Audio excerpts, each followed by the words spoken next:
नमस्कार बच्चों, आज हम हिंदी रिमझिम 2 के पाठ 7 मेरी किताब को पढ़ेंगे। सामने एक चित्र बना है। इस चित्र में देखिए बहुत सारी किताबें हैं। आपने किताबें देखी हैं ना? जी हाँ, हम स्कूल में किताबों से ही पढ़ते हैं। तो आइए आज उस किताब के बारे में एक कहानी पढ़ते हैं। माँ ने वीरू को एक संदेश देकर अपनी बहन के पास भेजा। मौसी ने प्यार से वीरू को अंदर बुलाया और बैठक में ले गई। हमारी माँ की बहन हमारी क्या लगेंगी? मौसी। बैठक में कदम रखते ही वीरू अचरज से ठिठक गई। उसने सोचा, बाप रे, इतनी सारी किताबें। इसका अर्थ है कि वो बहुत ज़्यादा हैरान हो गई। उसने एक साथ इतनी सारी किताबें पहले कभी नहीं देखी थी, इसलिए वो हैरानी में पड़ गई। वहाँ नीचे से ऊपर तक किताबों से भरे खानों वाली 2 लंबी दीवारें थी। वह आंखें फाड़े देखती रही।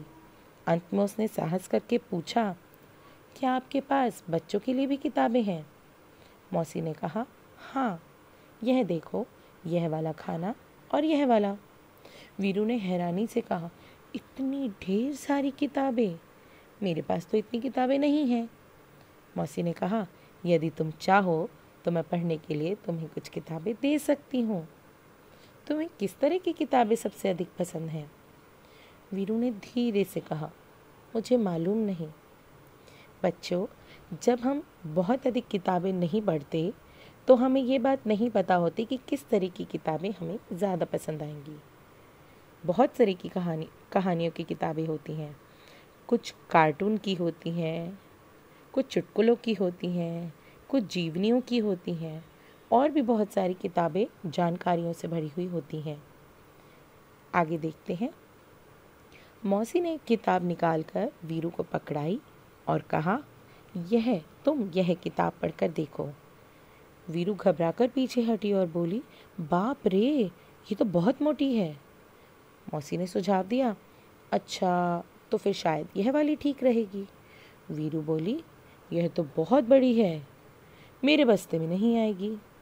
देखिए, 2 किताबें दिखाई और दोनों ही किताबों के लिए वीरू ने कुछ ना कुछ बहाना बना दिया। मौसी ने एक तीसरी किताब दिखाई और इसके बारे में क्या ख्याल है? वीरू ने किताब के पन्ने पलटे और यह फैसला किया, इसमें पढ़ने के लिए बहुत कम है, इतनी छोटी छोटी तस्वीरें, और यह किताब बहुत पतली है। मौसी ने कहा, वीरू, मुझे तो लगता है कि मैं तुम्हारे लिए किताब नहीं चुन सकती।